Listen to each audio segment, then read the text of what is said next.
what we're doing now. We're just gonna make stuff up. We're just gonna be off the cuff. It's just gonna be wild. And this is crazy because y'all are Cowboys fans, from what I understand. And what's even wilder is y'all gave it like the hard pause. Like y'all gave it like the, oh man, he about to say something profound. Like he's gonna drop the mic. He's gonna give us the knowledge of the Cowboys' first round draft selection history. Send this to a Dallas Cowboys fan. Is it true? Is it true? Is it true that the Cowboys have the best fans? Yes, sir. I trip out on that. Because I'm swimming in it. I wear this jersey every first game. It's my favorite jersey.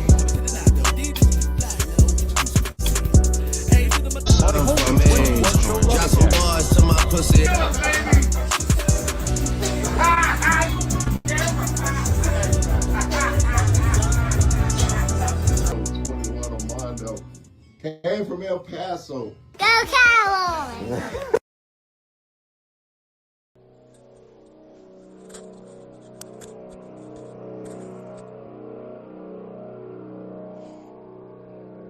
Introducing your lineup for the Cowboy Up podcast. From Stop 6, Texas, the big fella, Dallas, Cowboy Chris. And from the 915, Cholo Town, 21, can you do something for me? Armando, 21, Armando. And from the capital city, my man, allow me to butt in sports, hook 'em, Rue. And from the great state of Arizona, and he's mic'd up, he's Mikey, 520.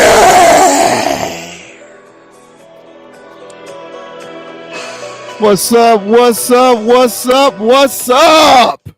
Man, it is Tuesday again, man. Welcome to the Cowboy Up podcast, man. I got my man from the west side of Texas, 21. Can you do something for me? What's up, Armando? What's going on, big fella? It's Tuesday. Hey, shout out to the big fella for that video he put out, man. Hey, that video, okay. I see you, big fella. I see you working your skills, man. Getting better. I see that.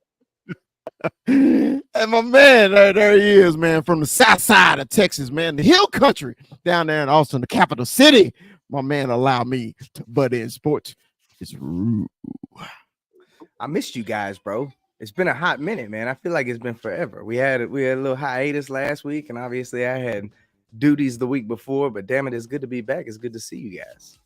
Man, and always from the great state of Arizona, AZ, Mr. Mikey, 520. What's up, Mikey?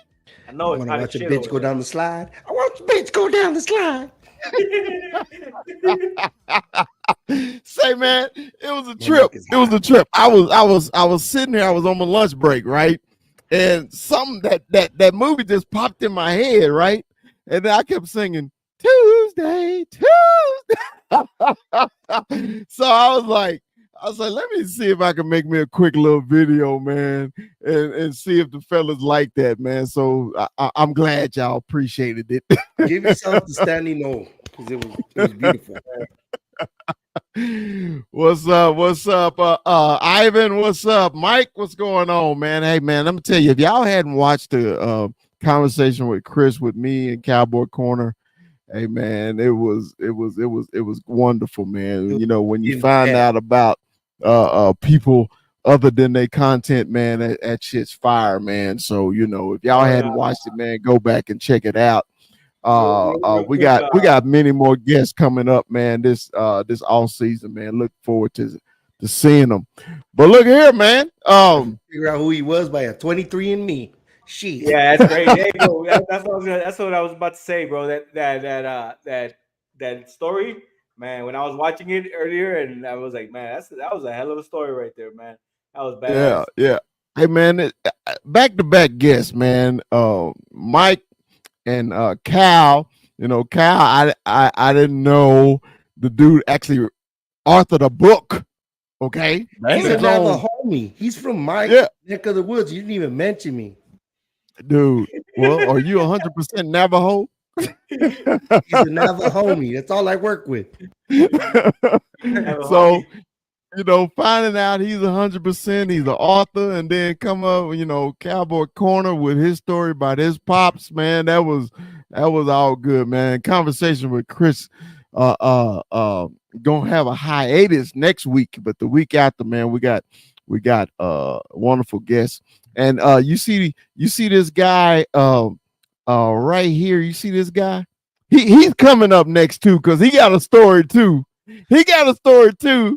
But hey, we're gonna wait to get into it, man. We're gonna wait to get into it. But hey, he got a story. And then when we get to this guy, oh my God, Dude, I think it's gonna break the internet. It's gonna be a cliffhanger harder. I think it's gonna break the internet when we get to that guy. You better not cry, Mike. You better not You cry. need to get this guy. You need to get this guy. We'll get to him too, but this goddamn in and out eat motherfucker here. That's the one I can't stand though. He's a Cali boy. What do you California kid, man. California kid. Fucking California kid fronting like he from Texas and shit. You know he from California, man. Hey, It was meant for me to be in the west side of Texas, baby. West Texas, baby. Hey, he's from Cali, he's from Mexico, and he's on the reservation. He's a man of different nations. Dude, but I'm sick of his punk ass though, Mikey. I'm sick of this shit, this in and out bullshit. I can't stand his ass, even though he my homie. Can't stand it. Real quick, literally, I just told Maxine, I'm thinking this weekend we're gonna drive 4 hours to go to Tucson just to go to In and Out. I'm gonna be at the Tiger game. I'm gonna fly to El Paso and put your tires on flat. Put your shit on flat. Yeah, that's a big ass Uber Eat bill for damn sure. I know. But hey, man, it's good for us to all be back together, man. It's been a minute, so all four of us, man. It's been 3 weeks. But hey, man, we got some things to talk about. Mikey had jumped into the WhatsApp chat, and he had some subjects that he wanted to talk about. Mikey, what was the first subject you needed? Well, rookies are in. We see them. There you go. See them in the building getting questions. You see them. They're doing the underwear Olympics and everything, but you get to see them in the jersey. You get to see what they're kind of gonna look like in a Dallas Cowboy uniform, and there's always murmurs surfacing. I've already heard on the fish report, because we're all fish heads here, and we regurgitate a lot of what we say, and that's just Cowboy culture and Cowboy content on period, is that an anonymous coach said that Tyler Guyton is trash. What do you think about that, fellas? Already? Like, is this kid getting the slings and arrows? First, it was Micah Parsons. Now, an anonymous didn't put his balls on his word. Coach, talk to me. For me, it's like this. If you go down the line of Cowboys offensive line, first round picks, you're gonna see some names. You're gonna see some Hall of Famers, actually. So we haven't seen this kid play. I think we I think the big fella's big on not grading players, because we haven't seen them play. And we've seen him obviously in college, right? But this is the NFL, and it's a different monster. Obviously, some kids, we saw our first round pick, kind of not, not pick it up last season. Our last season first round pick, I'm talking about. So this season, we gotta wait and see. And this kid looks promising. He's a big kid. He's wanted to be a Cowboy. It's a dream come true for him. And I mean, we can't rule him out yet. We haven't even seen him play a snap in the NFL. So let's give this kid a chance. Obviously, this anonymous coach might have some insight, obviously, because he's there, right? But we'll see. Hopefully, it's some fuel to Tyler Guyton's fire. So we'll see, man. Let's give this kid a chance, and just go down that list, man. That offensive line list of Cowboys first round picks, and you're gonna see some big names there. So we'll see. I love it. What do you think about it, Ru? Go ahead, Ru. Man, for me, it's like, if you're gonna say something, stand on it and put your name on it. At the end of the day, if you're gonna say something, stand up and put your name on that shit. Stand on that shit, because it's completely just out of line to even. I'm not going to go with some anonymous head coach over this front office when it comes to drafting O linemen in the first round. I mean, you're talking about guys like Tyron Smith, who I think this guy is what they're hoping he replaces and becomes for them in years to come. I mean, when you think about his age and you think about his measurables, it's basically that, right? Aside from the fact that he's moving from right to left. But ultimately, what you're looking at with this guy is a guy that we absolutely needed. And I think when it comes down to it, I'm never going to take the word of somebody who can't even stand on what they're saying over this front office when it comes to picking that particular position. I don't think there's any question that this kid could and very well might end up being the future of this O-line on that left side alongside Tyler Smith. I think it could be a beautiful combination. But yeah, no, I'm never going to take no word of no guy who can't even stand on what he's saying. Did the big fella freeze? He's doing his Frozone impression right now. No, yeah, you're really right. You can't go off of somebody that didn't put their name on it. They didn't have the balls to put their name on it, and that's a big matzo ball to leave hanging. You know, that's your crown jewel, so to speak, of this draft. That was our number one draft pick, and they hung their knowledge and their scouting out there, and to hold themselves out to dry, and then somebody in the building to talk shit about it. It's I don't know if it's a culture thing, but it's in bad taste, and to not put your name on it. And who else do you guys, out of all the other rookies, like? I like the way Luafau looks as a Cowboy. I like the way his hair is gonna pop up, like a Palomalu or a Warner or a Fomatu. I like that we have that element on our team. What do you like about the new rookies and their new look as Dallas Cowboys right now? I'm honestly happy with the direction. I know we were all expecting a running back, but at the end of the day, this draft hit a lot of different needs and it added a lot of depth. We got 2 tackles in this draft. We got a guard in this draft. We got an edge rusher in this draft, and we got a linebacker in this draft. Those are the significant pieces that we got for me. The wide receiver, I felt like is filler. You're taking a shot, 6th round pick. We'll see what happens with that. Cornerback, adding a little depth. You just lost Stephon Gilmore. You've got Diggs coming back, Bland coming back. Maybe you're adding a little depth there in terms of just adding something to that room. And obviously with somebody in the 5th round, you're taking a shot. But those first 3 rounds, I was really impressed with what they did, and I was very happy with it. And when it comes to the running back that they didn't draft, I said it from the beginning of this draft. We obviously expected it, but when it came down to it for me, the fact that Jonathan Brooks, coming off a season-ending injury, was still the number 1 running back in this class and did end up getting picked number 1 at that position overall. I maybe they like Rico more than all these other guys. Well, I don't want you to get ahead of yourself, because we're going to talk about that and this whole Mike McCarthy talking about the committee thing, and then we'll make that point, Rue. You're getting lightning head. You're eager. You haven't been on. I get it. But let's go back to the big fella and what he was talking about with Tyler Guy being trash. Well, I'm kind of piggybacking what Rue said. What the fuck you anonymous for? If you got a problem, say it. Speak up. Shit, we grown man. Say it with your chest, right? So how can you say it's somebody trash in shorts and t-shirts? You don't know yet. I mean, this man played in the second best conference in America. He started for 3 years. So I don't understand what the problem is. How you know this man trash or not? And like Armando and Rue said, hey man, the Cowboys, I can't go off nothing but their history, man. When they pick offensive linemen in the 1st round, they normally hit. So he ain't played yet. So how do we know he sucked? So that anonymous shit, man, I think people just trying to make news, trying to start some shit. And, it ain't worth it. I don't even think it's really worthy to talk about. Now we get into week 8 and fuckers is blowing by him and he like a turnstile and, he on skates all day. All right, we got a problem. But until we see that, till we even go to training camp, bro, hey, he going to be lined up against Michael Parsons every play in training camp. And you'll know if he's trash or not. Didn't they say this same thing about Tyler Smith? Bro, you fucking read my mind, bro. Are we all Yep. pretty happy with Tyler Smith?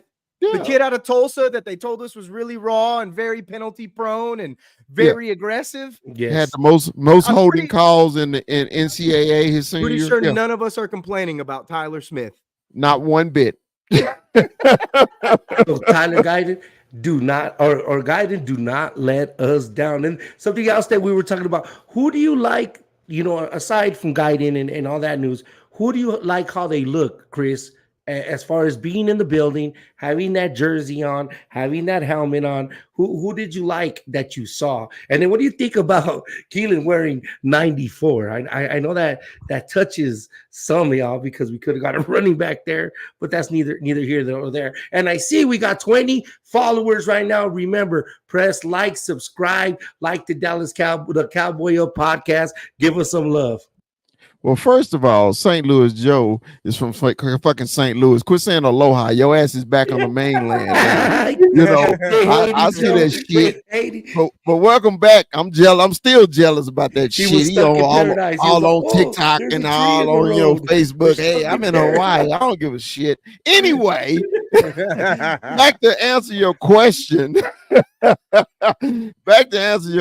Man. Basically, man. I'm just excited that football's here. When you're in shorts and t-shirts, it's kind of hard to judge anybody. Every time you hear OTAs, it's telling me we're closer and closer and closer to training camp. Okay, yes, sir. Because football season is really year round. Okay, so right now we in that class study time. We're in study hall right now.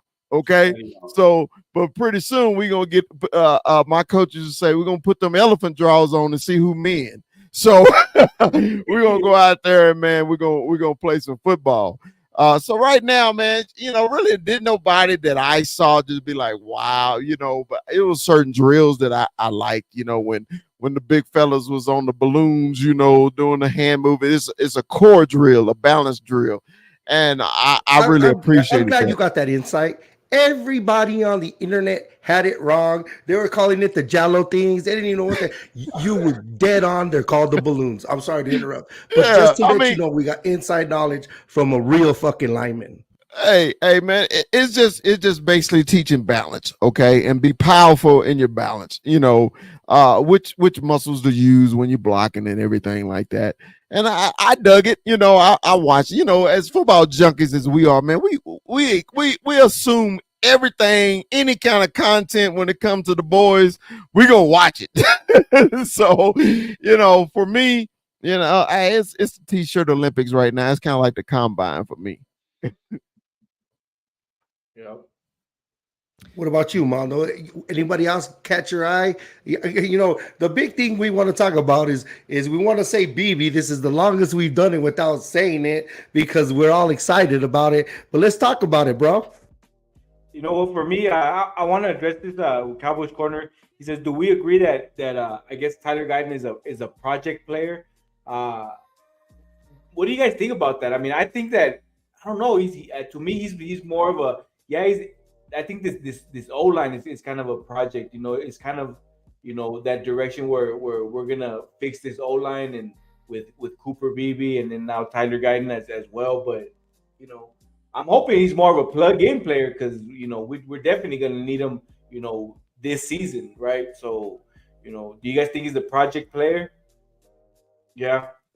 I think the whole team is a project. Every season, every roster turnaround, we try to find continuity, and that's a big word because I'm an electrician. We try to find chemistry. The new guys getting acclimated. This is the NFL. The roster isn't like 1971. This ain't the Steelers that had the same damn roster for 10 years, or the Dallas Cowboys of the 70s where they all knew each other. This is the new NFL, and everybody is a project, and every team has to have this maturation process where they're working and they're a project. What I've liked about our coach that Jason Garrett wasn't is that he has had young guys play. Kind of what Jimmy did. Jimmy threw Darren Woodson in, and look what happened. He plugged and played these guys, and they got that experience while working, and that's why we have the quarterback that we have. That's why it's a let's let and see season with him, because he's supposed to be the plus multiplier and make up for any projects we have, like Tyler Guyton. For me, man, the fact is you're trying to replace one of the most important and one of the most precious positions in football. It is, like Chris said, is like number 2 on that list. You got to protect your quarterback's blind side, and that's the guy who's got all the eyes on him. Now, is he a project player? You can make that argument just because he's moving from right to left tackle, but I don't think they drafted him to be a project. I would assume you're thinking that TJ Bass is going to take him out for that spot, is what I would assume. But I don't think they drafted him in that position to be the backup or to be a project. I think he is going to be a plug-and-play guy that's going to plug in right next to Tyler Smith. And I think it's really – and you can make the argument again why he's a project player. He's only 21. He's super young, but so was Tyron Smith. Nice point. So was Tyron Smith. So it's just like what you're looking at with this guy is a very sound – offensive lineman who played very well at his position on a team that passes the football a lot. And it's one of those guys that I believe that he is going to come in and plug in and play. Now, will it happen? We don't know. I mean, he hasn't stepped on the field yet, but the bottom line is I don't think that they drafted him to be a project in the first round. I think they drafted him to be their left tackle. Right. Yeah, I don't think he, he's a project. I mean, why would you draft a project in the first round? They drafted that boy to play. So remember I said, man, when we was doing the draft show, the Cowboys that needed 5 starters out of this draft. Okay. So their very first pick ain't no project. he's gonna be your starting left tackle. All right, it don't matter, but he's gonna be in the starting lineup. So no, he's not a project. Well, what I mean when I say project, everybody's a working process.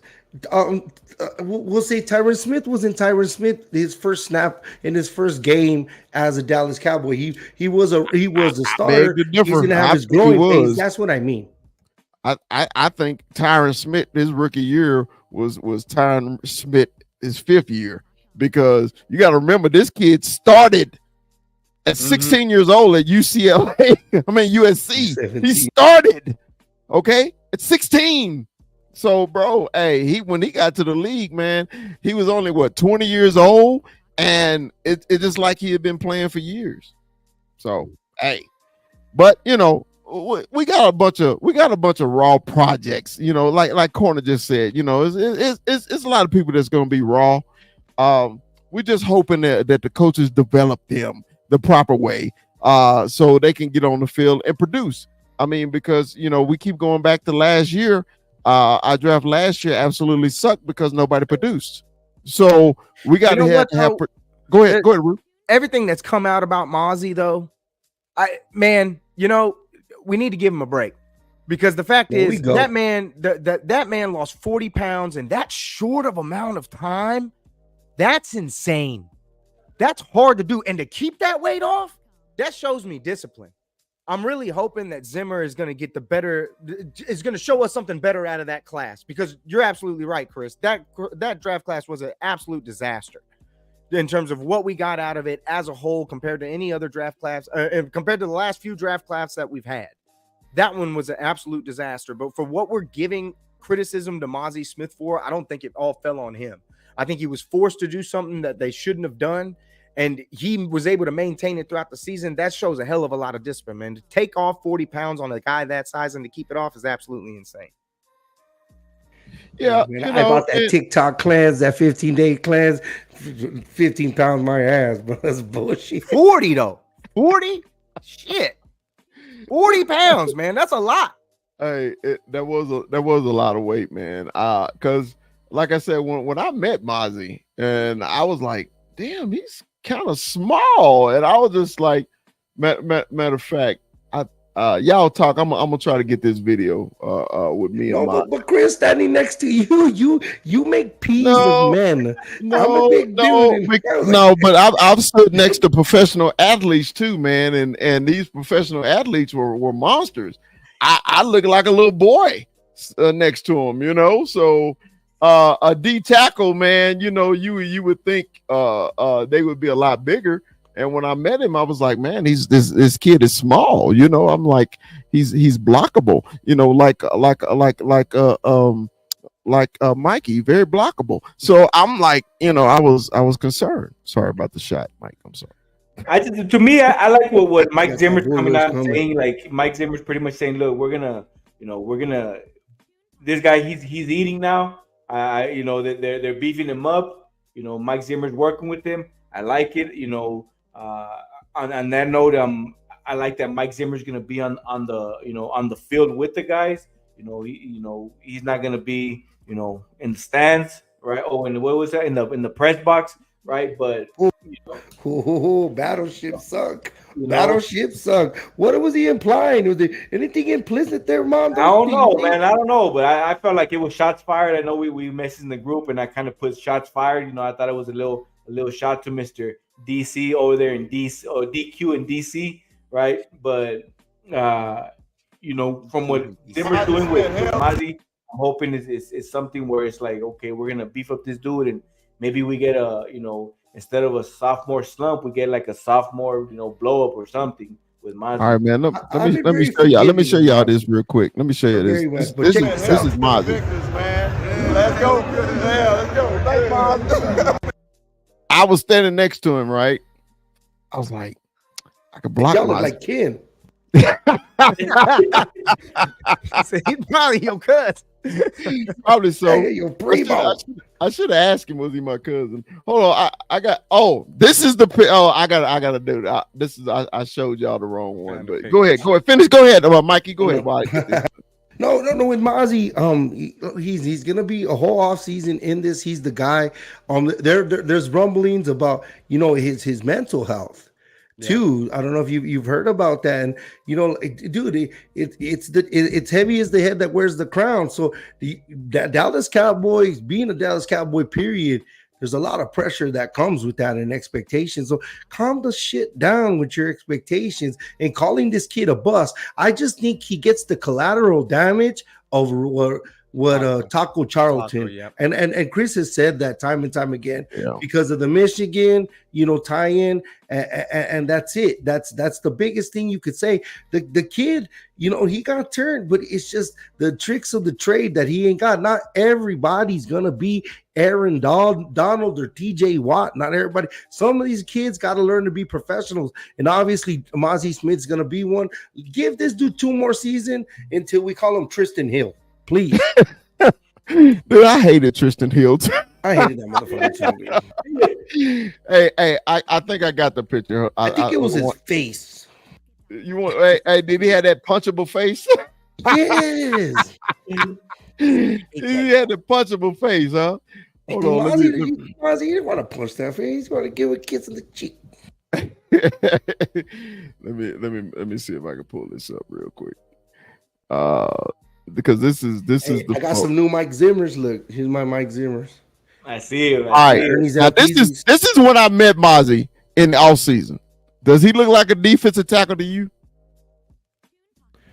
He got those long arms, but yeah, you're right. You wanted he's right in the ass. I'd expect there ain't no booty back there. He got that Ozempic ass. I'd expect a little more mid. But at Michigan, he was a big 300-pound guy, in the middle of the line. So when I see this Mazi, I was like, well, damn, he's gonna play 3 technique. I thought they drafted him to play 1 tech. So and that's what happens with athletes these days. They get to be they train to be athletic for numbers for the combine to be drafted.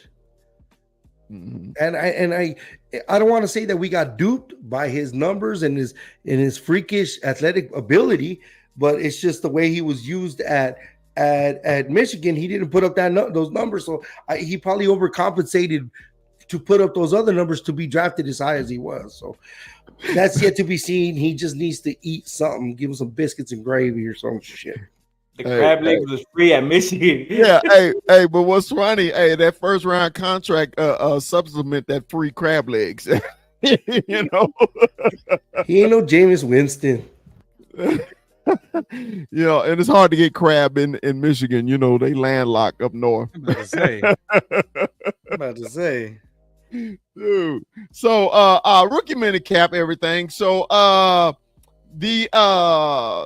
this is what I want to get into. This is what oh shit. All right. Y'all know me, especially Cowboy Corners in the chat and everything. Y'all know me. I'm a big Dacker, right? Hashtag Dacker. That's me. I'm a Dak guy. Okay.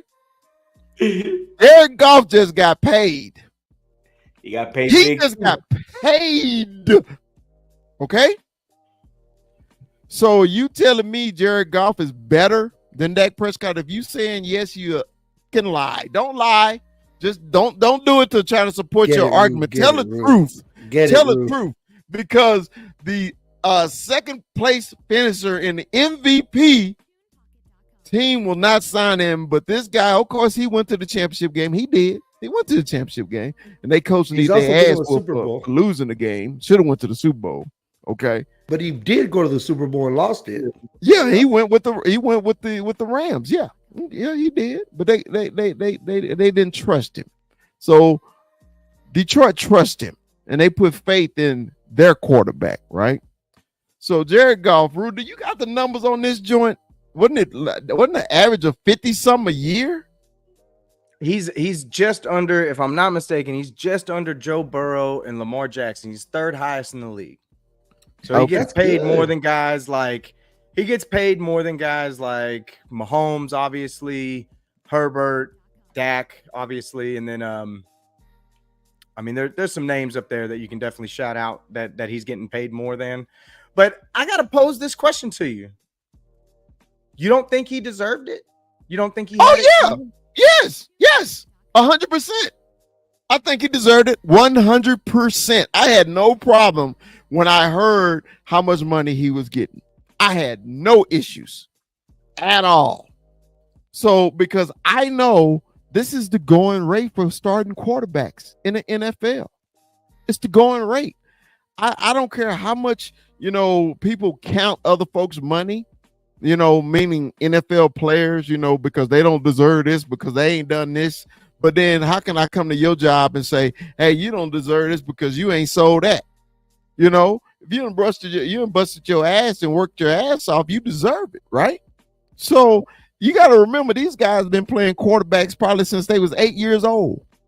It's been a process for them to get to this level, right? So we all know quarterbacks make money. They gonna make the money, all right?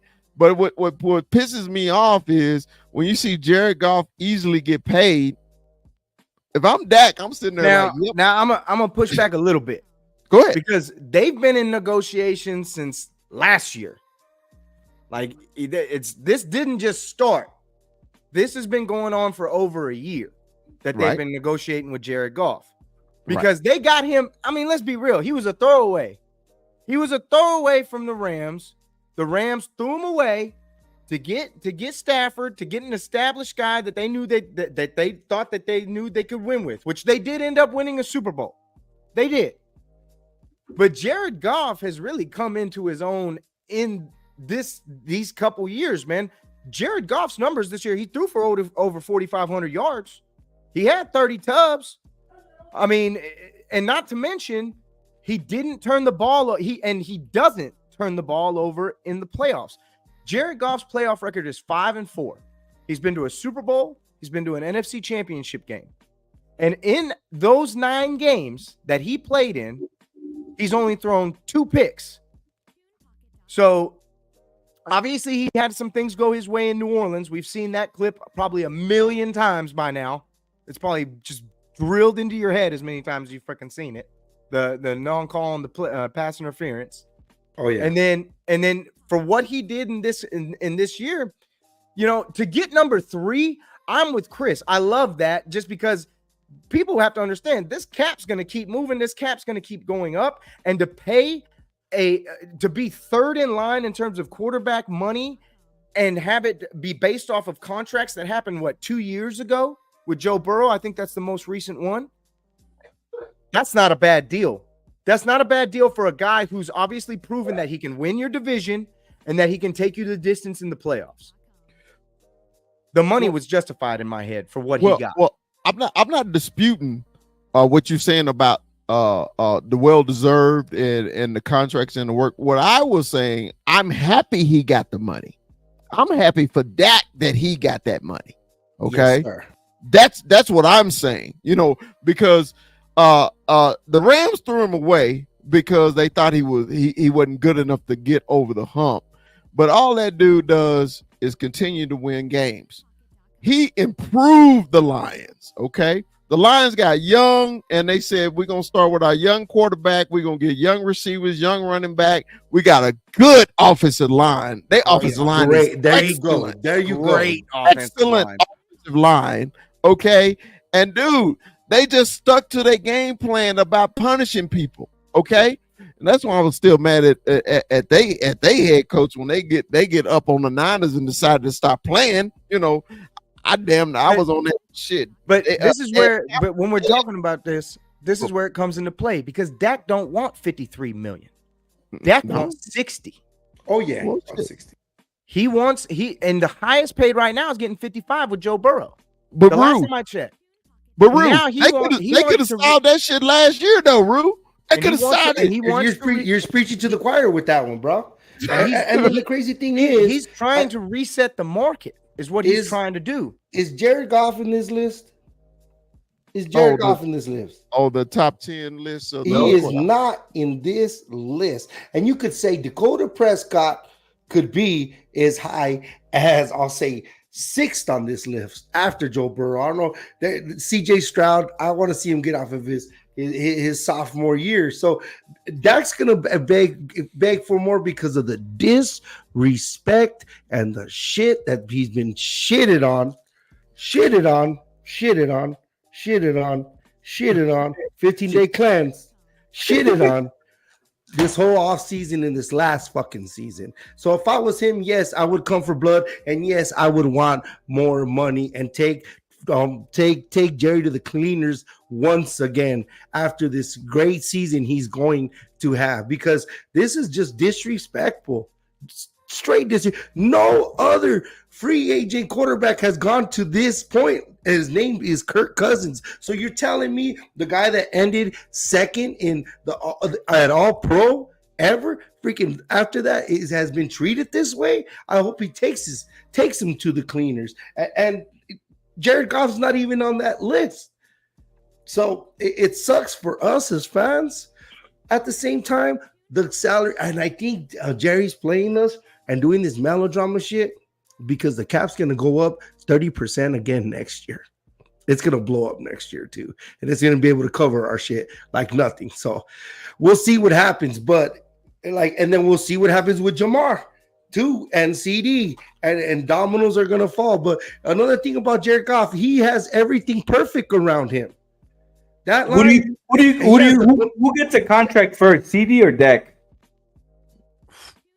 Got to be Dak. I'm going with CD. I think CD's Really? gonna get his contact check first. He gets it first too. Wow. Yeah. That's going to be rough. Honestly, I wouldn't be surprised if they don't do Dak until the end of the year. I wouldn't. It would not surprise me at all. This organization has been known for sitting on its hands, and in these times when we make these decisions, they sit on their hands and they wait. And it happens over and over and over again. I wouldn't expect anything less. The only reason I think CD, and another thing for CD's sitting out. This offense is very, very, very dependent on CD Lamb and him playing throughout this entire season. Very dependent on him. Because outside of CD Lamb, your weapons are average to very unproven. And there's no number one on this team outside of CD Lamb. There isn't. Did you see that Chris Sims said that Devontae Smith is better than the CD fucking Lamb? I'm not watching that podcast anymore because he's a fucking clown. He's not even the clown. He's the clown nose. He's the clown shoe. The dude is not even in the gooch. conversation. The guy's not even in the conversation. He got his money already, and nobody was ever thinking that he was going to get top dollar money at that position at all. He's not even the number one guy on his team. CD is on a whole nother level, stratosphere, than Devonta Smith. That's just ridiculous and disrespectful. So 21, what you think about Jared Goff getting his contract, bro? I mean, the dude deserves it. The dude, you know, he took the Detroit Lions, you know, to the NFC Championship.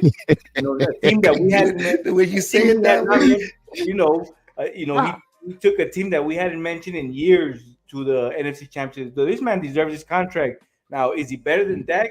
No. But one thing I will say is that we had the better team. I feel like we had the better team. We beat them this year, you know, whether it was controversial or not, and he still did more than Dak. You know, I'm a Dacker to a point, I want to say, because I do want to see him earn his money this year.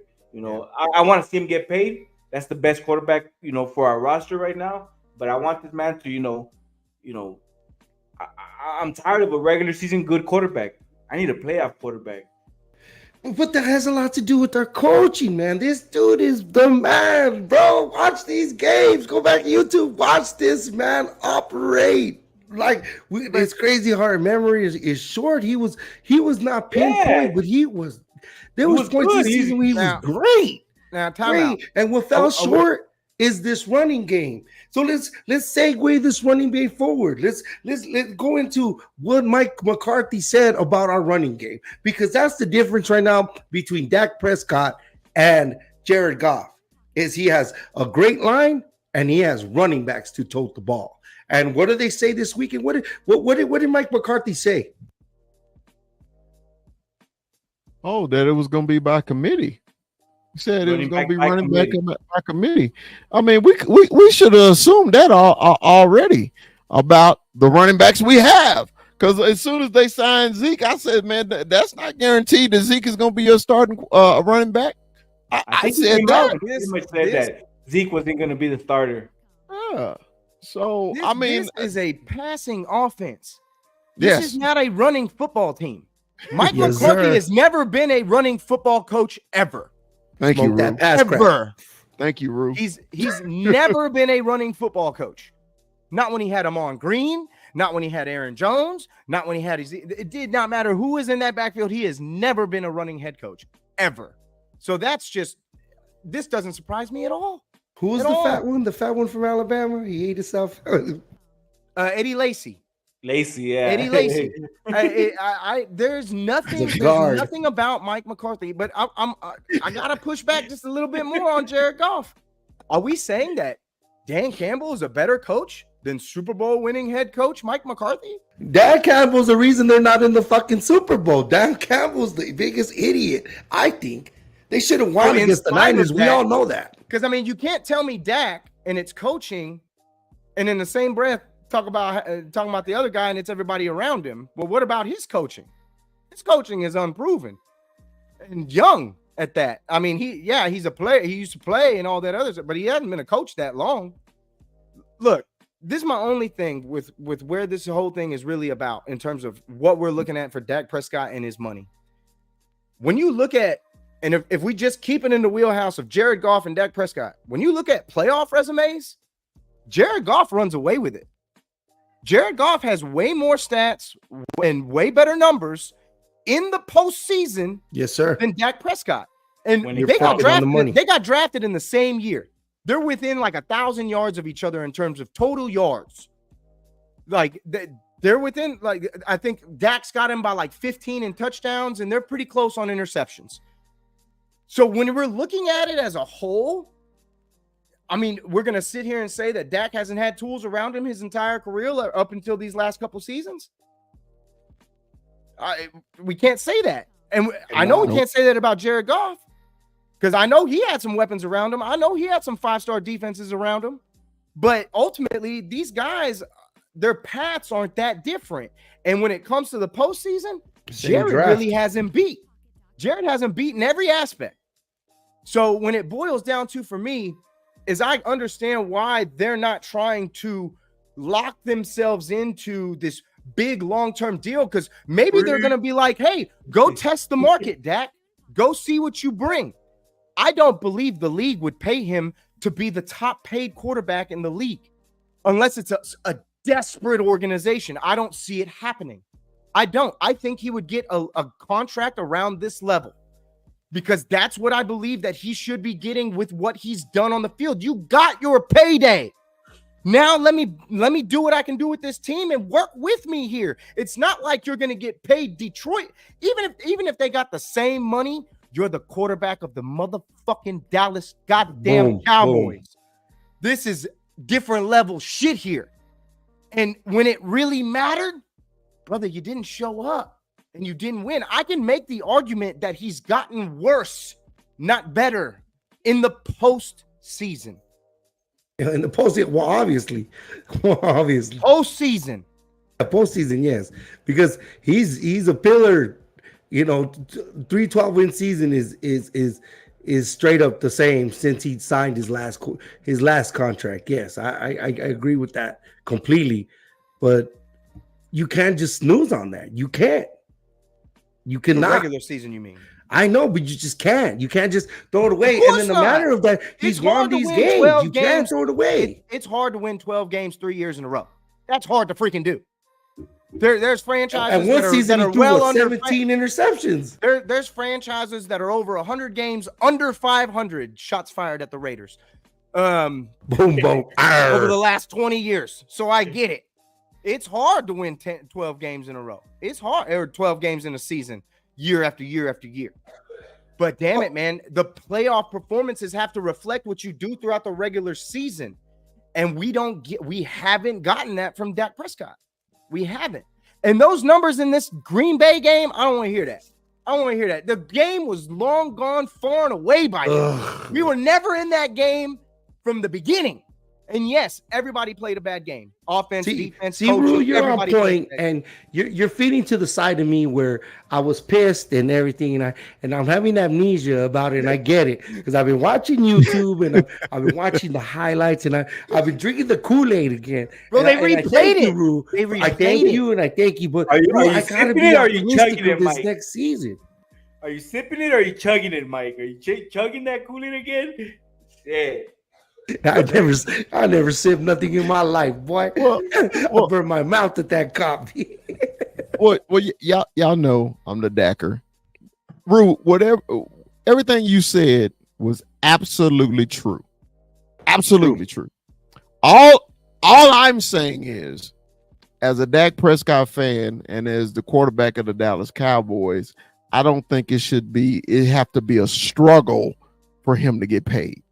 And the Cowboys have made this a struggle, okay? And they've divided Cowboy fans about their starting quarterback. And that's what I don't like, okay? Because there's people saying, hey, he's not good. Let's get rid of him. Let's start all over. And then there's people like me, hey, man, he's busted his ass to get that money, okay? So the MVP of the fucking league, didn't he go out in his first round game? Did he not? And hadn't he won 2 MVPs? Yep. And ain't he the highest paid player? He made it to AFC Championship game. Well, and yeah, he made it. He made it to AFC Championship game. The guy that's setting the bar. Who is it? Patrick Mahomes. Exactly, and he has numbers on par with Patrick Mahomes, who you can't. Let's not do that, Mike. I'm not saying let's not do that. I know, but it's not in close. the playoffs. But I'm talking about in the regular season. The regular season counts, bro. It does. Hey, 36 times you went to work happy. 36 times. Because fucking that's a true story. That's a true story. Hey, give me a second. Let's bring Ivan on. Ivan got something to say. What you got? Let's not do that, Mikey. Yeah, Patrick Mahomes, all different stratosphere than Dak Prescott. Hell no. Don't do that. Don't do that, What's Mikey. up, Ivan? It's not Don't do that. Ivan. Came in shots ETWWE. firing. Right here. Coco, beware. Ivan Sosa. All right, now, Ivan, you said you had something to say. I'm listening. Say it, Broly. That's that. I want to release him. Wait, what? Release him. said- Release that. What He he say? ain't anonymous here. He's standing on Hey, it. standing on it. Shit. Let him go. Next year. Ooh. You Hey. racist. Ooh. Yeah. Let him go Yeah. next year. Because Ouch. Ouch. You know, I put the Let 'em links go. out. I put the link out for our different opinions and everything, and I appreciate your opinion, Ivan. You're Why you fucking wanna say wrong. that? You're fucking wrong. You know What do you're you mean wrong. I'm fucking wrong? What do you mean? You're fucking wrong, Ivan. fucking wrong, Hey, hey, Ivan, you gonna but talk you- about cut him and let him go? So, Ivan, are you prepared to go 5-12? Are Yeah. you ready for that? What? Yeah. Archie Manning. Oh my God! I want Hey, Archie real quick, Manning. You know what? Tell me Hold on. that. Time out real fast. Just real quick. Because this gets said You a say lot. Arch Manning? This gets said a lot by you, by a lot of different people. This gets said a lot. That we're gonna do whatever and this, that, and the third. Tell me something. What the fuck was Patrick Mahomes before he was Patrick Mahomes? He was nobody, dude. Yeah. He was nobody. He was a guy that was coming out of Texas Tech that was already a bust school when it comes to quarterbacks. When he's a 9th pick, there was 3 guys taken in front of him. Nobody thought he was going to go that fast, and a lot of Kansas City fans were very upset that their team traded up to go get Trade Patrick up. Mahomes before Yeah. Patrick was Patrick. So this whole notion of them being unable to move on with how much talent comes into the NFL year after year after year is just not true. Because Pat wasn't shit before Pat was the shit. Because if Pat was the shit, they would have won the Big 12 conference a couple years. They would have won national championships a couple The years. man was putting up That's- 60 points a game and losing. The Hey, man was Tom Brady literally didn't. putting up 60 points a game and losing. Hey, Tom Brady didn't do shit at Michigan. You know, I seen every snap he played at Michigan. He didn't do shit at Michigan. That's my segue. Hey, Come on, but man. Ivan, I want to thank you. You're very loyal. You stick Yeah, I to think I- all our platforms. I You're, think you're, I- you're, you're on Chris conversations off with face Chris. I there. see you're on the Fat Boys sports podcast, and we appreciate that all the time. We appreciate your loyalty and you sticking to us, and I'm happy that you're on participating very much. So, dude, we do appreciate the love, and right now we got 24 people on. Please like, subscribe, be like this man. Like it's only growing, and we're growing this into the season. The Cowboy Up podcast. Thank you guys. We appreciate it. Yes, All sir. right, Ivan. We'll That's talk to you great. soon, man. Okay, bye. Peace. All right. Hey, So, speaking of Go ahead, Ed go ahead. Thomas, Edward, Patrick, Brady, take it, big man, take it. well, Mr. Brady. He's a good-looking son of a bitch, bro. Welcome to TV. I'm loving him so much. I got so much. I have like a mad crush on him right now. Say, man, all us Michigan Wolverines, we all look good, you know. So Tom is gonna finally jump in the booth, and his first game is them boys versus the Brownies. This is actually gonna be, man. I think this is gonna be a very, very good game. Okay. The Browns got D like a motherfucker. They can rush the passer, man. They can get to you We'll find out about Tyler Guyton real fast. real quick. won't Real we? quick. We're gonna find out about Tyler Guyton real quick. We need to get Schoonmaker to help. Oh, what the hell? Yeah, man. You know, just opening with the Brownies on the road. I was shocked. I'm just automatically thinking the Cowboys always open on Sunday Night Football. Yes. I'm like, what the fuck? 3:00, man. I mean, I got half a day to get drunk now. Oh, you know what? Doesn't that suck? Because we already waited a whole offseason. The last game that we saw of them was going to be the Green Bay game, and they're going to make us wait to the last damn game on Sunday night. This is actually a refreshing thing for us that, this is a change of pace. It's the first time in 5 years that we get this time slot. Yeah. You know, I think, but you know, most of like NBC, I think they get the first pick on who they want on the Thursday night game, and then they take turns on who they're gonna put in their prime time slot. So 3:00 is still a prime time slot because you know the Brownies normally play at noon. You know, Cowboys always play at 3. You know, if we playing at noon, we playing somebody trash. You know, but you know we still got the prime time game. We got Brady's first game, so you know it's gonna be much watch.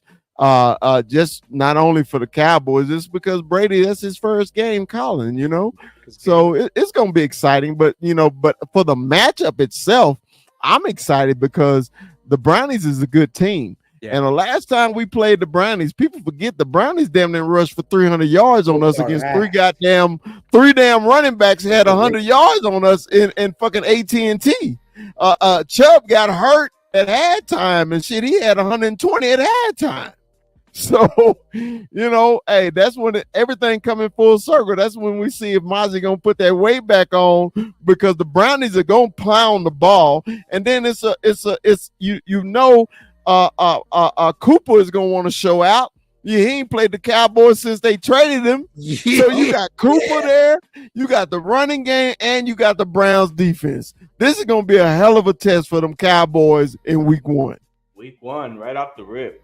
Well, it's better. Like I was telling Armando, it's better that we have this matchup in September than when you know things are a little bit heavier in the wintertime and we got to go to Cleveland.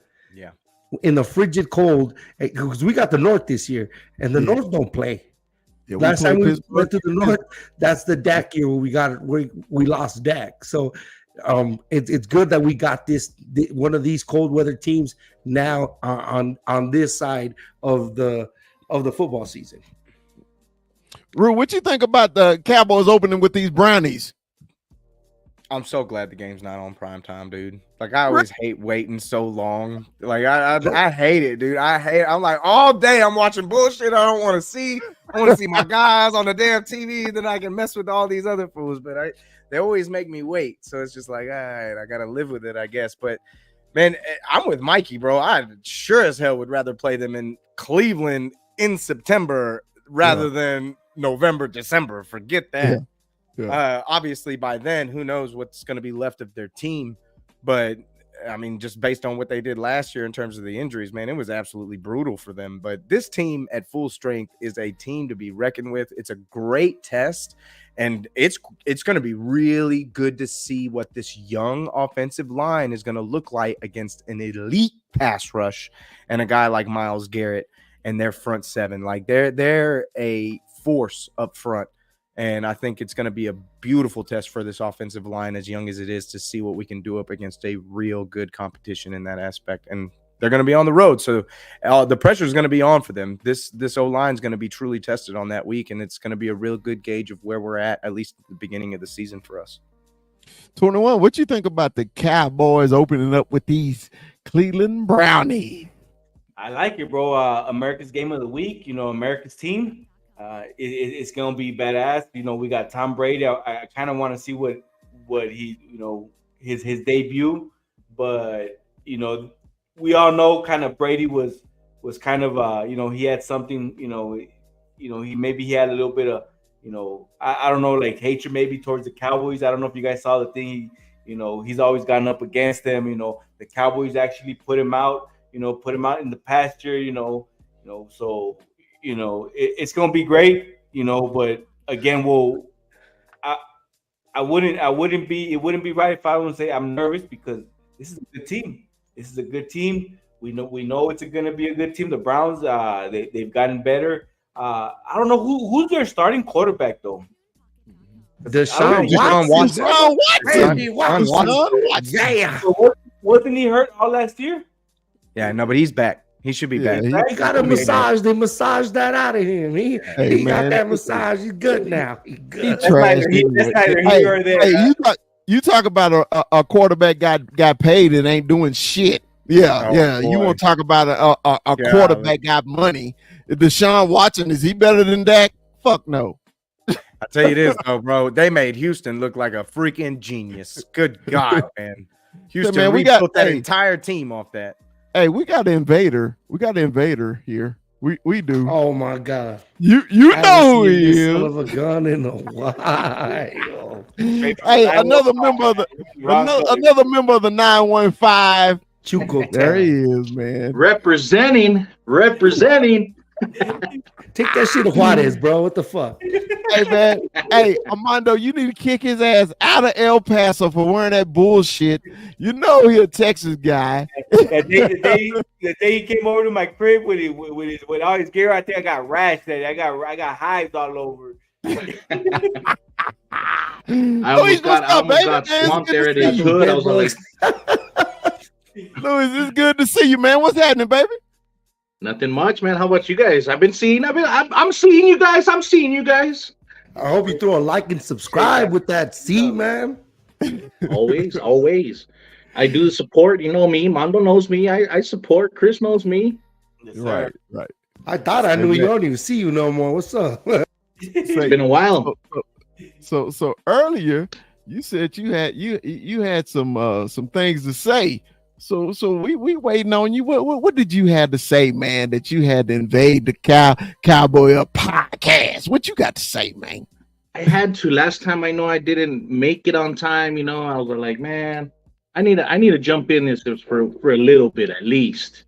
I still got the daddy duties, but now you guys are doing your thing. You know, it's all good. That's the way to do it. You know. What are you guys up to? So, who do the Niners open up with? The Jets. We don't know until tomorrow. No, they got the Jets. The Jets. Oh no, the Niners do have the Monday night game, don't they? Against the Jets. Monday night. That's we'll send them packing. And you got the new improved Aaron Rodgers, man. You know, hey, he's coming off injury, man. He could have played last year, but he was saving it for y'all, bro. He was saving it for. He's gonna come out with his flag, Green Bay flag.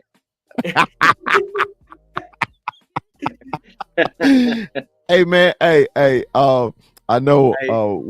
We all excited. I know you are too, man. When you hear OTAs, man, you know it's getting closer and closer. You know, at football season is getting near. Hey, now, living. Are you born and raised in El Paso? Born and raised. How the hell them Niners come across you, man? It's a long story, man. We don't want to hear it, Dan. We don't want to hear that. It sounds like a conversation with Chris. Nah, it's Mondo knows, man. I think like 90% of El Paso is Dallas Cowboy fan, but you'll have your late stragglers here and there. I mean, the short busters. I grew up the short busters. watching the Niners because of my uncle. He was the only 49er fan, and I remember those days where the rivalry was hot. It was hot. It's just seeing my other uncle just kind of like dig on them, and I was like, "Oh yeah, that's messed up, man." But it was personal, dude. I remember that '94 game when we spotted you 4 or 3 touchdowns, dude. I remember going to school. Like I remember crying. I was a 6th grader, crying, dude, because that's how much it meant. Well, I was celebrating my 40th birthday then, but you know, I wasn't in middle school, but I was 40. But no, I wasn't 40. 40 was a great time. But yeah, man, I remember that game like it was nothing. Hey, what's so bad? That's the best and worst game Troy Aikman ever had. Yeah. I mean, literally, in the second half, he was on fucking fire. He was on fire, man. Yeah, and of course, you know, Luis ain't admit that it was passing. He knew it was passing for him, but he ain't gonna admit it. Hey, you know, that's what only receiving the NFL that can handle Dion was Michael Irvin. And you know, he passed it. He knew it. That's crazy. That's crazy. That was just that hometown cooking, man. That's all it was. But yeah, man. So you see the over under on your team this year? Because the Dallas Cowboys is over under 10.5. What's over? I think yours is 11.5, if I'm not mistaken. 11. I think like 11. So let's discuss that, man, because there's been a lot of Cowboy fans saying that the Cowboys are gonna finish 9-8 and 8-9, you know, because of the schedule this year, and I just don't see that. Vegas say 10 and a half, so that means really 11, right? So it means 11. So basically, they got them losing one less game than last year. Now y'all know Vegas ain't in the business of losing money. They're in the business of making money, right? So if Vegas say 10 and a half, 11 games, what you think the Cowboys gonna go? Probably right at that number, right? So all these folks are saying the Cowboys going 9-8 and all that. Now, only way that happened is number 4 get hurt or number 88 get hurt. If them two are healthy, they getting 11 games this year. Luis, what you think them your boys gonna do? The defending, reigning NFC champions. Oh man, it's tough, man. I love it, but I hate it. I know I went last year and I said 12-5. Man, I want to your convictions, courage of your convictions. I'm gonna stick to 12-5, man. I think we might. I think 12-5 is gonna be good for me, man. I just got one question for you. What the hell are the Niners doing with their wide receivers? I hope they don't sign neither one of them. But I'm like, dude, you got two of the best receivers in the league as a combo, and you hadn't even signed. You know, we're talking about Dak getting signed, but when you got Debo there and Ayuk, the best receiver on your team is Ayuk. Okay, I don't care what nobody say. Ayuk is the best receiver, and they won't give that man his money, man. What do you think about that, man? It happens like that with the Niners. I think I heard you guys say the same thing about waiting till the end. The Niners always wait till the end to free up cap space to sign these people. Ayuk ain't going anywhere. Okay. He ain't going anywhere, but they did have a couple of wide receivers in this draft, which did scare me. It did scare me. Yeah, I mean, because when y'all drafted a wide receiver first, to me, I was like, is that a shot across Ayuk bow? Is that a shot? I mean, I know y'all got Ronnie Bell there from Michigan. You know, he's okay for you, but you know, I was just like, you got Ayuk, man. This kid is a chain mover, big catch guy. I just hate, man, when you start playing with people's money, they get sensitive about that shit and they remember that shit and they leave, bro. I just don't understand that. But I hope y'all let him go because we got space. We damn sure got space. Oh, shit, I take him. I plenty of space now. Ayuk or Debo? Ayuk. I prefer Ayuk. No scum devils on our team. Dude without a scum devil on my team. Hey, that scum devil can fucking catch. Harry Woodson, and that's it. Hey, he can catch, man. I just don't understand it, man. But you know, hey, if y'all let both of them go, it just helps us because I was gonna ask you, like, what's with the hesitation? You guys have dominated this division for the last few years. Like, you don't feel so good about it now? Like, what's good? Oh, why did you pull that trigger? You can get that Bluetooth. They always do that. I don't know why, man. It's always like that. I hate it, man. It's always been like that. They always pull a trigger at the end. They keep everybody else in suspense. Like, I hate it, man. I think I've gone through like 5 heart attacks, internal heart attacks, and it's, I don't know what they're, I mean, they want to free up cap space. Yeah, of course. But I don't know, man. I think it's just the way. I think that they don't want to deal with Ayuk's ass, just the way his attitude is, and with Debo, his style of play doesn't last long. So it's a year before, then a year too late. I believe that's the way they're doing it, and the way they drafted, it seems like they're going to get rid of those dudes. I mean, it's no secret they've been trying to trade these guys since before the draft. It is no secret. It is out. Everybody knows, like, anything could happen. Well, Chris, I know, Luis, you may have a problem with them folks down south from you. The battle of the Red Gang. Hey, my man, there he is, Kuiper AZ. What's up, baby? Y'all? How y'all doing? Hey, man. Hey, but it is a little too much goddamn red on my screen. But you know, hey, I will take it from YouTube, okay?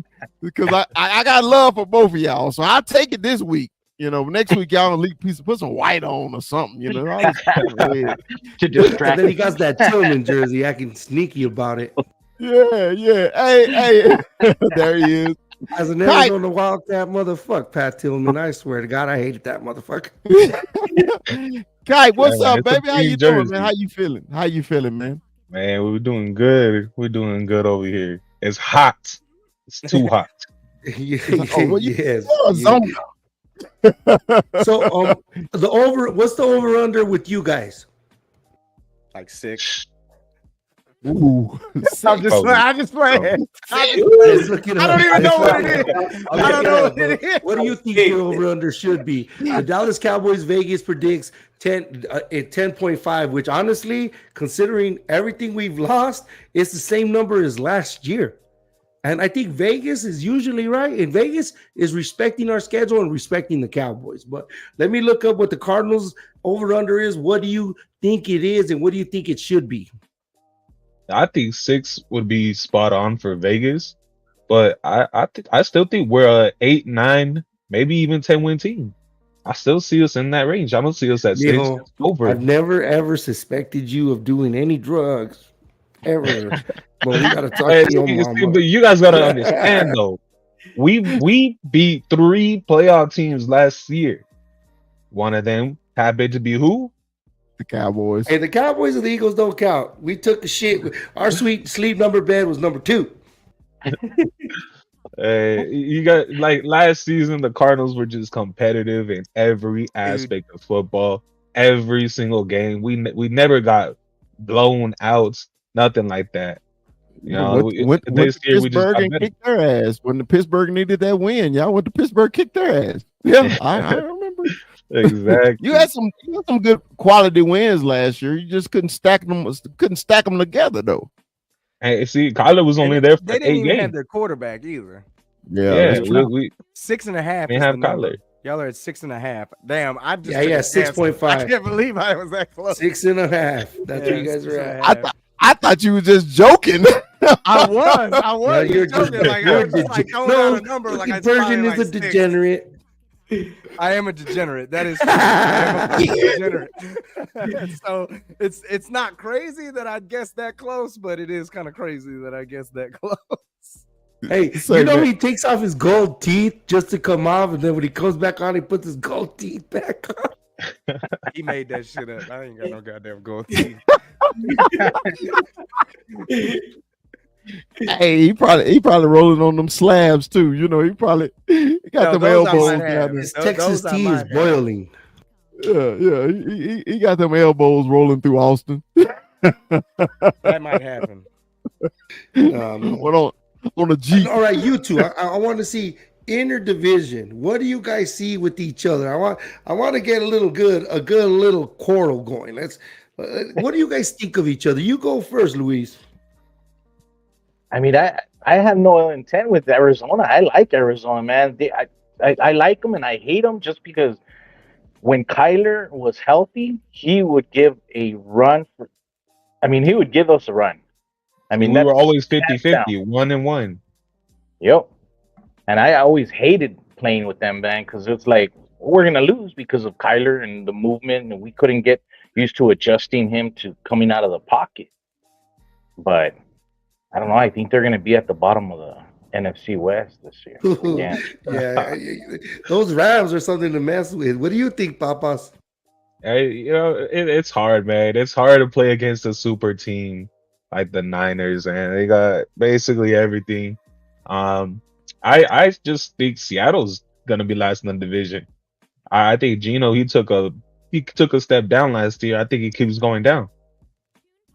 I don't really see them at the Rams level, at the Niners level, and I think we got better. They didn't really get that much better. Full Yeah, the Rams are going to be transparency. something to contend with. Full transparency. Rams will. I'd give Arizona the over on that play. 6.5 is a low number for them. Yeah, I think- And not to mention they went over last year too. Their number was only 3.5 last year. They slaughtered that fucking number. Well, So I'm already calling it. They're gonna have the rookie of the year on their fucking team. Yes, sir. You know, That's gonna be dynamite.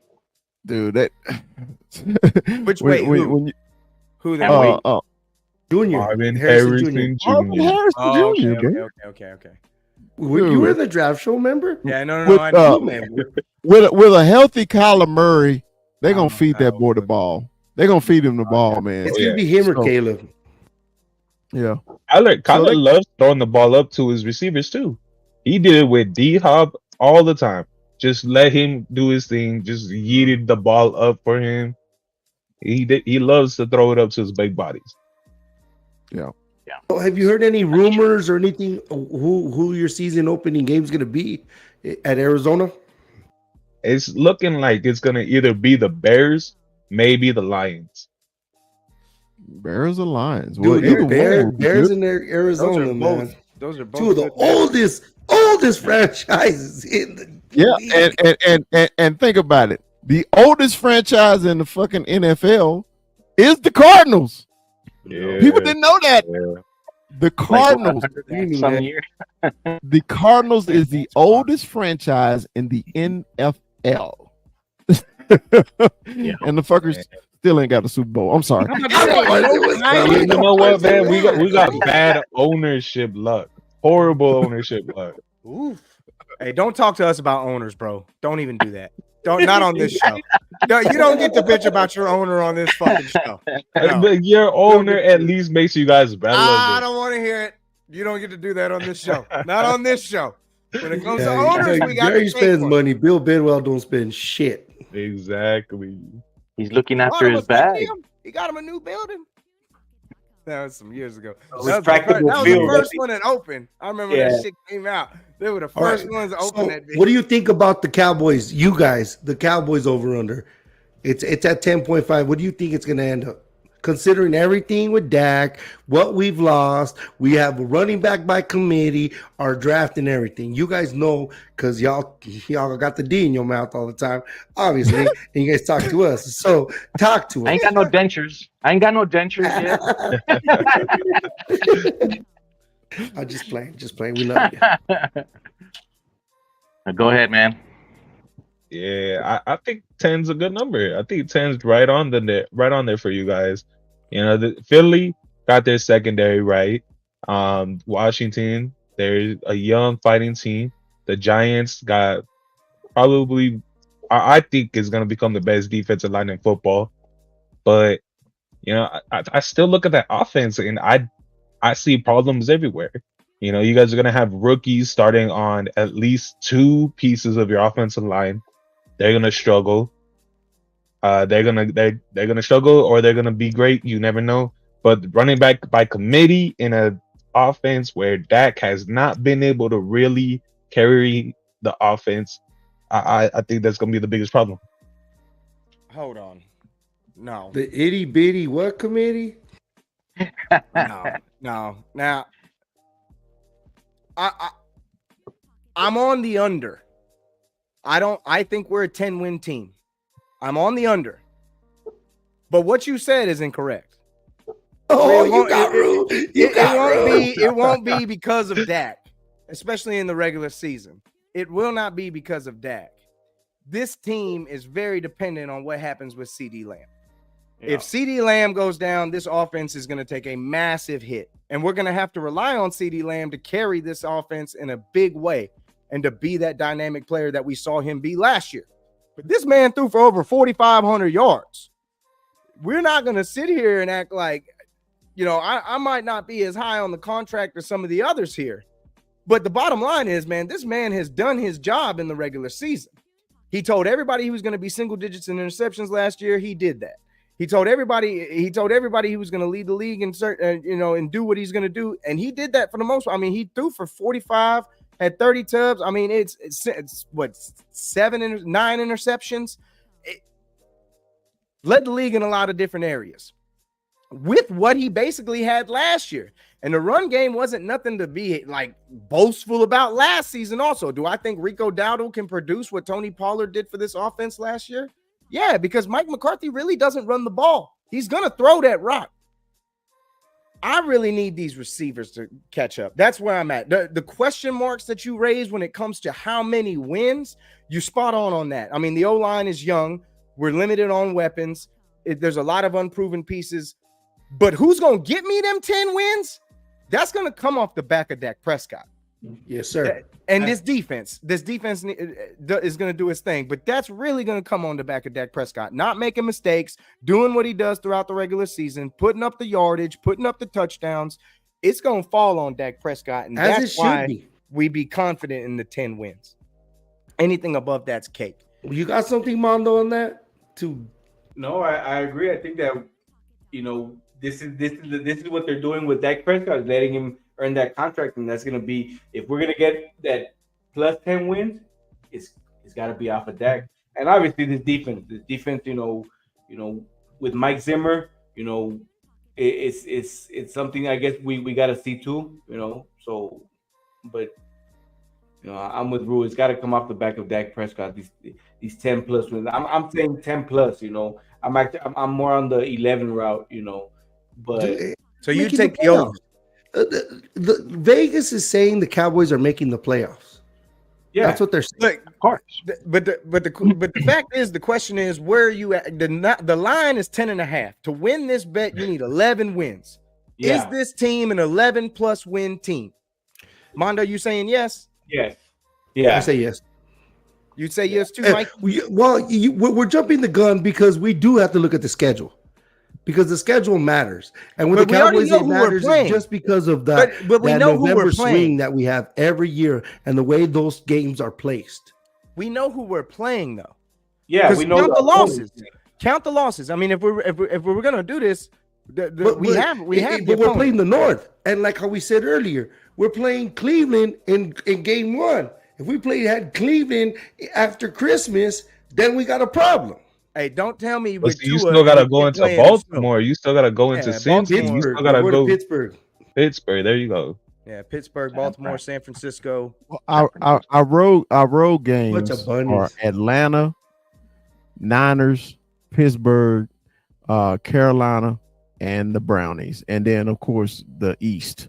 Oh, so you're cold. We got Atlanta. We got Atlanta on the road. We got the Panthers on the road. We got the Brownies on the road. We got the Steelers on the road, and we got the Niners on the road. We got a good schedule. Steelers, Carolina. That's your cold games. Yeah, as cold as it's gonna be. If you can't play those, hot. But Carolina can get cold. I seen snow in Carolina. Yeah, on the East Coast, man. That East Coast weather. Yeah. Carolina on my. I've seen fire and I've seen rain. So, but to me, their toughest games are at home. That's true. You got the Ravens coming here. You got the Texans coming here. You got the Bengals coming here, and you got the Lions coming here. So, now, Luis, I'm not counting the Niners. I'm just saying, on the road, to me, the toughest game it will be y'all. But at home, we got 4 monsters, and plus our own NFC East coming, in the town. So those home games are important. So they got 2, 4, 6, 8, 9 home games. If they go 9-0 at home, win 2 on the road, they're right there at their number, right? Yeah. I think they home like they did last year, except for the playoffs. But if they just think about it, if they protect home, they already got 9 games, right? So you think they cannot beat Carolina? They always beat New York. That shit. That's might well just. It's a sweep in the bag, boy. Yeah. Atlanta may be a problem this year, but we play Atlanta in Atlanta. Yeah. And people sleeping on them, bro. But they got a hell of a team in their skill position. Bijan, and then they got the kid hit the tight end. Kirk Cousins got a chip on his shoulder, no doubt. Yeah, and Kirk got a chip. But Dak Prescott owns Kirk Cousins and Cooper Rush. Well, If Well, it's a, that's well. if I'm it's just a, saying. If it's a primetime game, yeah, if it's a I'm primetime just game, you saying guys this. got it no matter I'm, what. That's I'm good. just That's saying good. it's not going to be a cakewalk going to Atlanta. Okay. And like I say, you know what happened when every time we go to Santa Barbara. Santa Anyway. Barbara. And then, well, the last time we Talking played about the the Steelers, Flintstones? that was that Zeke game where he acted a fool on their ass. And they're not nearly as good. That They're not one nearly had as the good as wing they were catch. then. That was Big Ben. He tripped. Freaking that was Big Ben, AB, Le'Veon Bell. Like they are not what they were then. When Dez's dad died, that was the game that put the nail in the career of Tony Romo. Yeah. So, hey, the Cowboys schedule is tough, man. But hey, if you're gonna want to be where the big boys are, you got to play. I mean, this is a first place schedule, right? So the Niners got the same schedule, just as hard as we do. The Eagles got the exact same schedule we do. So, you got to go out there and play, man. I like it when we always have a tough schedule. I love it because it's telling me what my team is. Okay. But when we had the cupcake schedules and shit, and we're 13-3, and we get in the fucking first round and play a real team, get our ass smashed. Come on, man. At least I'll know with this schedule what the Cowboys are going to be when the postseason comes. Let me ask you guys something. I want to know, because I know you guys talked about wide receiver CeeDee Lamb. So I mean, to a point, I know that running game is it wasn't there. I thought it was going to be there with Pollard this past year. I really thought so. I was like, dude, they're going to be legit all the way. I mean, they would make it deep. But I think the loss of Pollard, I mean, how do you guys rank that running game? And I mean, it's important as well, right? It's important. It all depends on if these rookies hit. I on the Fat Boy Sports podcast, I made a point of 2015. 2015, it was the year after we lost the guy from Oklahoma. He went to the Eagles. Help me here. Murray. We lost DeMarco. So then we had Joseph Randall, Darren McFadden, and Dunbar. So we were a committee. Yeah, we're a little bit better with Joseph Randall. He could hit the home run. They always said that we had meat on the bone. Granted, we had the best line in the league. So if these rookies come in and solidify this line, I think this committee could work.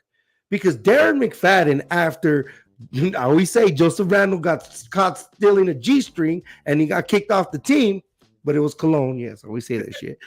Darren McFadden ran for 1,100 yards in a 16-game season, and that was 9th year Darren McFadden.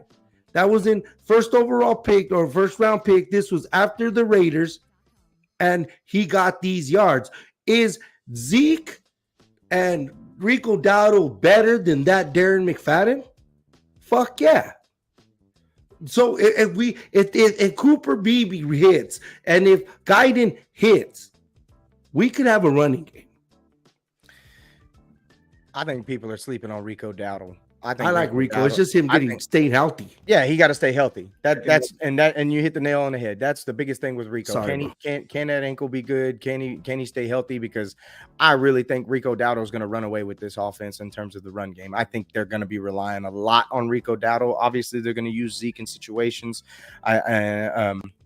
And I think they'll probably sprinkle in some Deuce Vaughn and some Hunter Lipke again, like they did last year here and there. But I really think it's going to be far and away Rico Dowdle to get us down the field, and Zeke to punch it in on those goal line situations, and that's really what you're going to see from him for the most part. They'll probably put in Zeke for some passing plays just because he can block very well, and not to mention he can still catch passes out of the backfield, man. Like Zeke still has some left in the tank to be a situational role player, and I don't think that he's going to be leading this offense in any kind of situation, but I think he can come up in big time situations. He is a pro. He is a professional, and he can come up in big time situations, third downs, little scheme plays that you're not going to be, because it's not like he's getting the attention he got before. You know, there's a lot of other things to be worried about other than Ezekiel Elliott, even on this offense. I mean, you still got to worry about Jake Ferguson. You still got to worry about CeeDee Lamb, Brandon Cooks. It's one of these younger guys is going to step up eventually. I'm just sure of it. Knock on wood. But damn it, man, it's this run game is what I would expect out of a Mike McCarthy offense anyway. Non-existent. I like the run game. I like Rico Dowdle. I think we saw flashes of Rico with Pollard, and for a while last season, I was hoping that Rico took that RB1 spot. But I believe that hip injury, right? He had like a hip. That I think that's key. That's key for if he's gonna be that guy, if he can stay healthy. And we all talked about it, but I like this run game. I think it's going to be underrated. It's going to be one of the most underrated running back cores, but I think we can do something, and like Ru said, Zeke is not the Zeke that we all knew, but he still has it. You could tell. And I feel like he's coming with the chip on his shoulder, also knowing that his best friend is kind of on the verge of being his last year as a Cowboy, maybe possibly. So he wants to. I feel like maybe they both want to go out on top. So it's gonna be underrated, but I like it. I'm excited to see it. I'm hoping we get more sprinkles of Lukey. And we'll see what they do with Deuce Vaughn. I think Deuce Vaughn might be but then we also have what's his name from the Rams.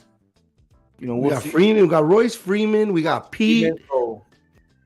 So there's still some names there, and and come training camp, I think we'll once we have that final roster, I think is the running back on our roster right now, big man. I hate this subject, and I hate it because it was just we just had so many opportunities to address the issue.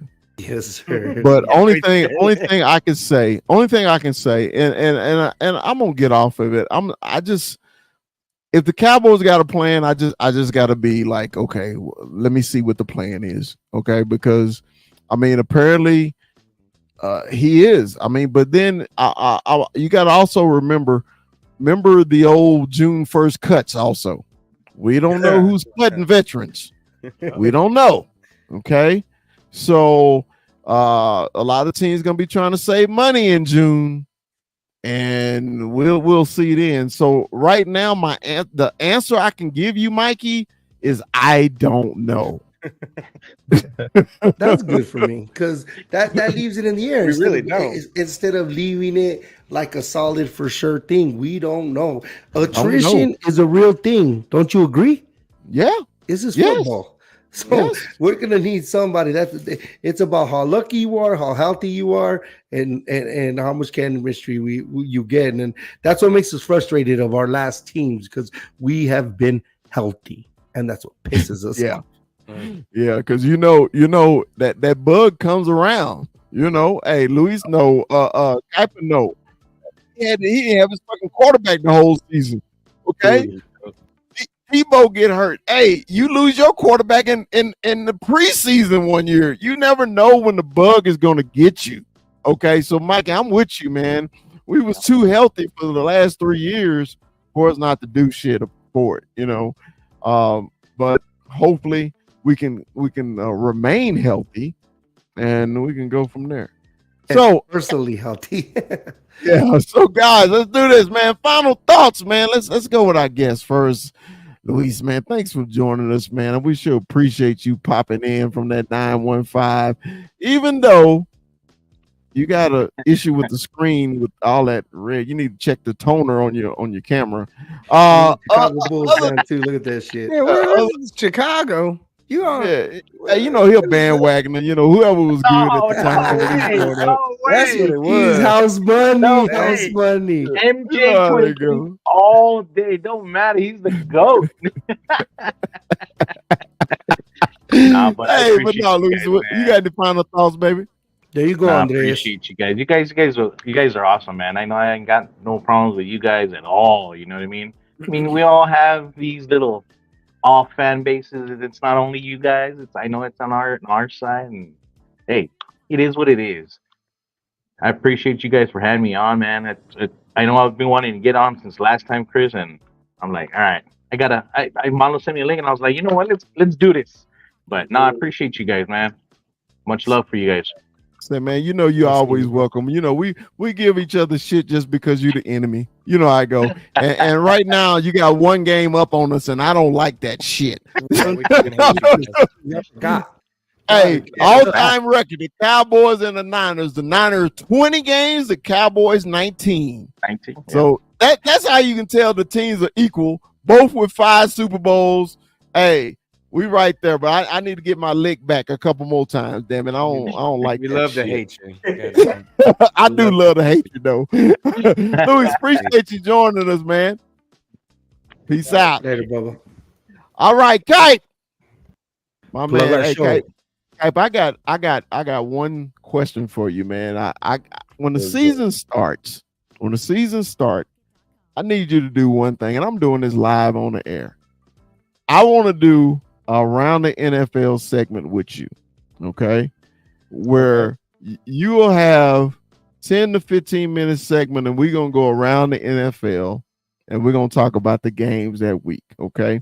Your breakdowns of the game and everything. Because guys, if y'all don't know, if this is your first time watching this show, if you didn't watch our draft show, it was some of the amazing things I ever seen in my life. I changed his damn name to Kuiper AZ because of what he was doing. He was picking people better than Mel Kiper.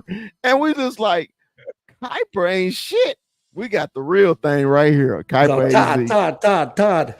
So man, what we gonna do when the season start? We'll either start the show or end the show with you doing around the NFL on the Cowboy Huddle, because your input is valuable to us, man. We really appreciate it. On the Cowboy Up podcast. Yeah. On the Cowboy Up podcast. Hey, but hey, he ain't got hey, we welcome everybody. We don't care. So you got any final thoughts, brother? And I'm just excited for tomorrow's release. It's gonna be so fun to finally see what we get down, especially down near the playoffs, down into the last few weeks. That's gonna be the best matchups to watch. Yeah, that's gonna be awesome. So look, hey, and like I said, if y'all don't follow my man on Twitter, he need to get him a TikTok account really bad. He does have one. He ain't tell me. I don't see it. You know, he ain't friended me. I just don't use it like that. I gotta start using it like you guys, man. Yeah, man.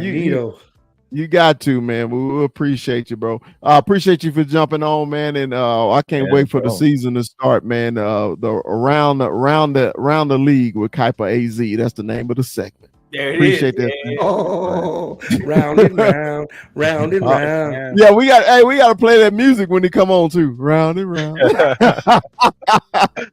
All right, fam. We appreciate you, man. Thanks. Yes, sir. All right, fellas. Final thoughts, man. I'm gonna leave Rue for last because that fucker has been on fire today, and I think he missed us, man. The last 3 weeks he ain't been on the damn show, so he been on fire. We're gonna give him the last fucking word. I'll go first. We'll go 21, Mikey, and then we'll leave with Rue.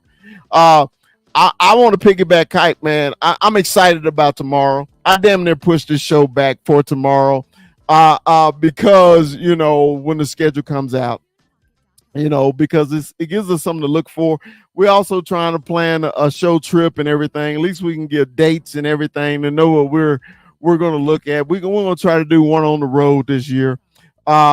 But we really appreciate, hey, man, we had some numbers in today. Appreciate everybody that joined us today.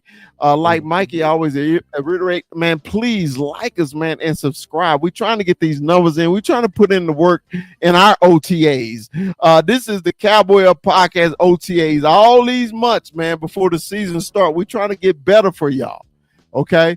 So when that season hit, we'll be like a fine wine. We've been smooth. So, man, if y'all just like us, man, we really appreciate it. 21, your final thoughts, baby. Final thoughts. Great show, guys. First of all, great show. You know, we had a lot to talk about. One of the things for me is I'm not worried about this running game. I'm excited about it. I really want to see Rico Dowdle. I think that I'm with Rue. I think he's really being like, I guess, not really talked about a lot, but I'm excited for this run game. Even though people say we don't have one, I'm excited for it. Tomorrow's a big day for us, especially us fans that really watch like the schedule, and it'll tell us a lot. And I go back to what Ru and Mikey said earlier. We see where we play, who we play at what times. Because it matters. It matters when you play teams at what point of the schedule. So tomorrow we see that, and I'm excited, man. There's one game that I'm really looking forward to, and that's that Frisco game, the hated Niners. Hated. The hated Niners, man. Yeah, So I'm excited for it, but hey, let's go, man. Great show, fellas. Like always, like, subscribe, follow, hit those clicks. Appreciate y'all, man. Hey, it's funny, man. I got y'all saying that shit now. That's 60 seconds with the Cowboys, huh? Always on your mind. 60 seconds with the Cowboys. Mikey, mic up, baby, man. Give me your final thoughts, baby. Well, it was good to get the gang back. It was good that we had that time to breathe after the draft, and we're heading full steam ahead with the season. Roger Goodell knows what he's doing, breadcrumbing us a little bit with some of the games, and we already know what game number one is. And it's important to Cowboy fans to know what the schedule is going to be, where we do plan our lives around this. These are one of 3 or 2 trips that we're gonna take, so it is very exciting what we're gonna do, and just the release alone is gonna draw more numbers than the NBA games. It's unfair, but that's how much we love this game.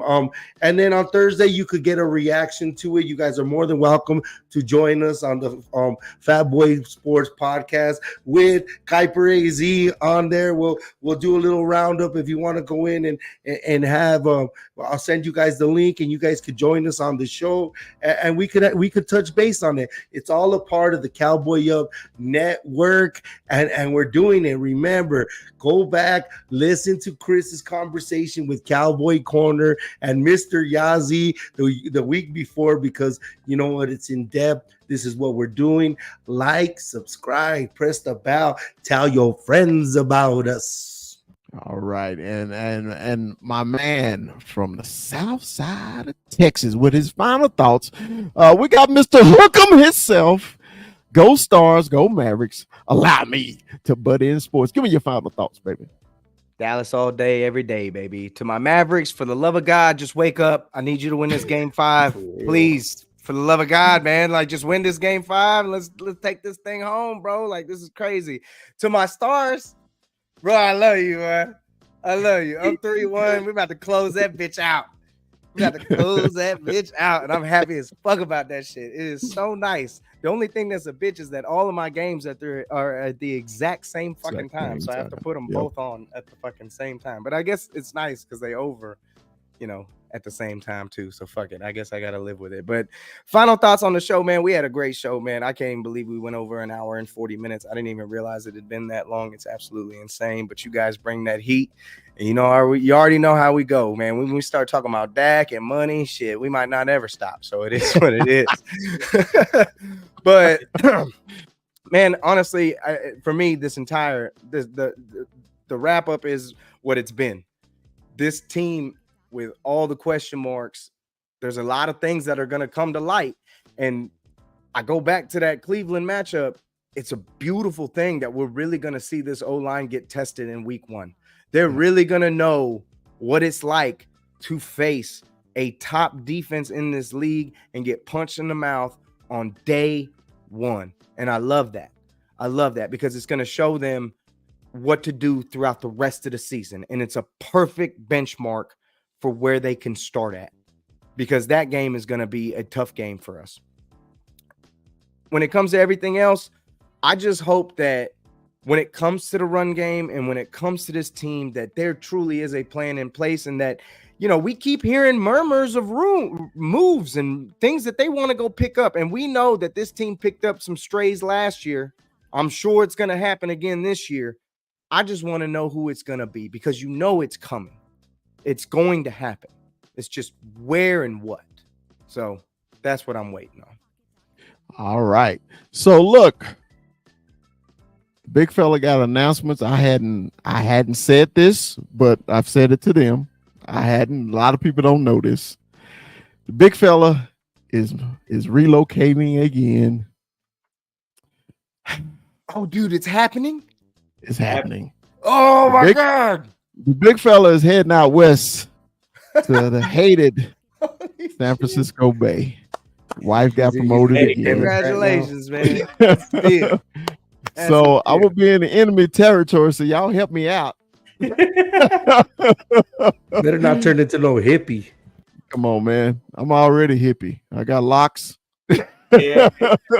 I'm already Leave hippie, your but, man, gun in Texas. It's gonna be an excited period, man. So hey, man, the show is still gonna stay the same. It don't matter where the big fella reside. It's Dallas Cowboys for life in this joint. So we appreciate y'all joining us, man. And we will see y'all next week. And as we always say, Dallas Cowboys for life. Boodle Beachy Cowboys, Minnesota North Stars. No. Dallas Stars, baby.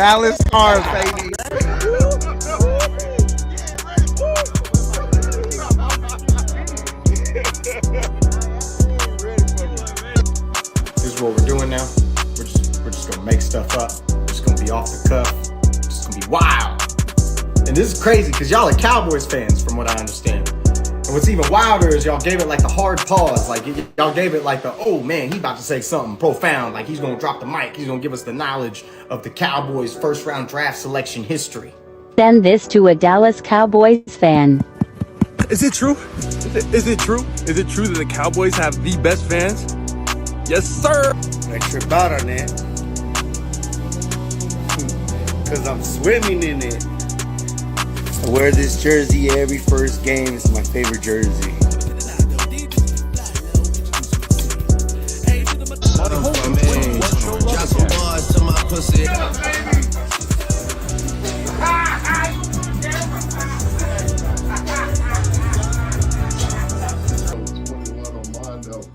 Came from El Paso. Go Cowboys!